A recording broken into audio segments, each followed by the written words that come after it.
Welcome to Ride Along with Ammar and myself, Belal.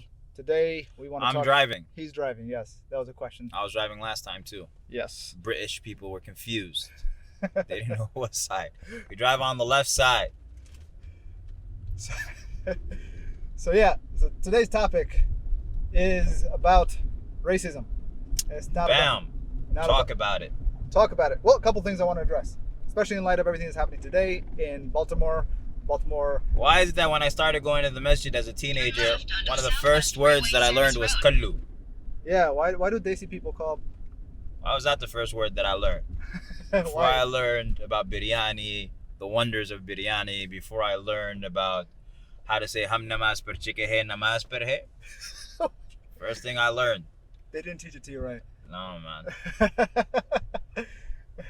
I have no idea. Bandigi, sharmandigi. I don't even know what that means till now, but it's pretty cool. It rhymes. One of the things we were talking about how disconnected the American Muslim community is, especially when it comes to blacks versus others. That's right. And like if you look at statistics, and this is going back to studies that were done less than 10 years ago, they basically took a tally of the American Muslim community. We're following because Ammar's turning. He is swerving. It's like, wow, you guys are riding along with us right now. I hope you guys didn't get dizzy on that one. But anyway. I hope I'm still in the frame. That's what I hope. That's what I hope. Here, hopefully.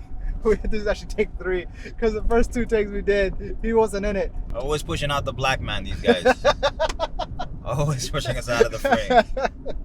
One of the studies that they're showcasing was that how basically the Muslim community in the USA and probably even Canada, I don't know about the rest of the world, is split kind of evenly between the Arabs, the Desis, and the African American community. About 30%, just over 30% each side, and the remaining less than 10% is pretty much Hispanics and converts.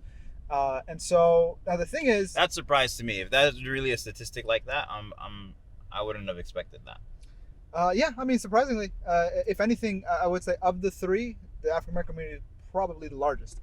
And we chunk the Desis all together. So that's including like the Bengalis and Pakistanis. So do I. I always chunk the Desis all together. They're all Indians to me anyway. Yeah. Here's the thing. We're kind of evenly spread apart, yet we are not that much engaged.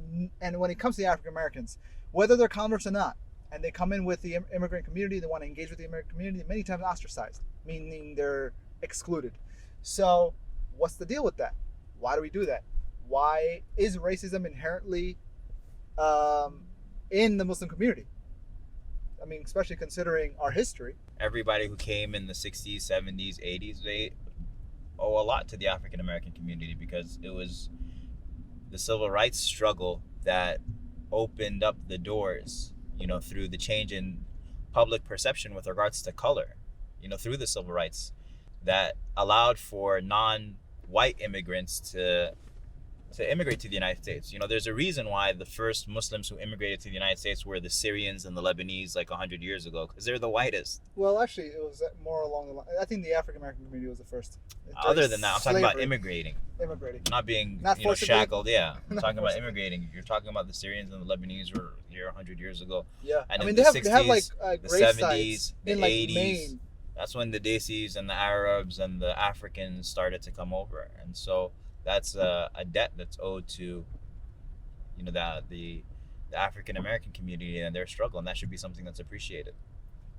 I mean, honestly, how else would the American Muslim community have grown, like you said, if it wasn't for their efforts of getting people of color? It's interesting because I hear about people who immigrated before the rush, like Desis, mm-hmm. and this is we're talking about they had to drink from the colored fountain. Yeah. Yeah. And I mean, it was because that was the situation. Was it right? Was it wrong? Well, that's besides the point. But the question is today, why are there inherent racism? Why do people still refer to blacks as kallus? How about this? How come Muslims don't really support African American causes, even outside of the Muslim community? Yeah, I mean, just look at. I don't Baltimore, recall. Look at Ferguson. Yeah, Where are we at? Exactly. I don't have the answers. I don't think you have the answers either. But yeah, would love to know your thoughts.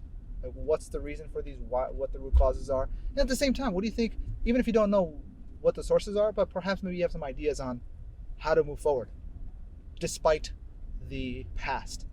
I look forward to your thoughts. May you guys be blessed with peace, safety, security, and freedom now and in the days to come. I'll see you soon.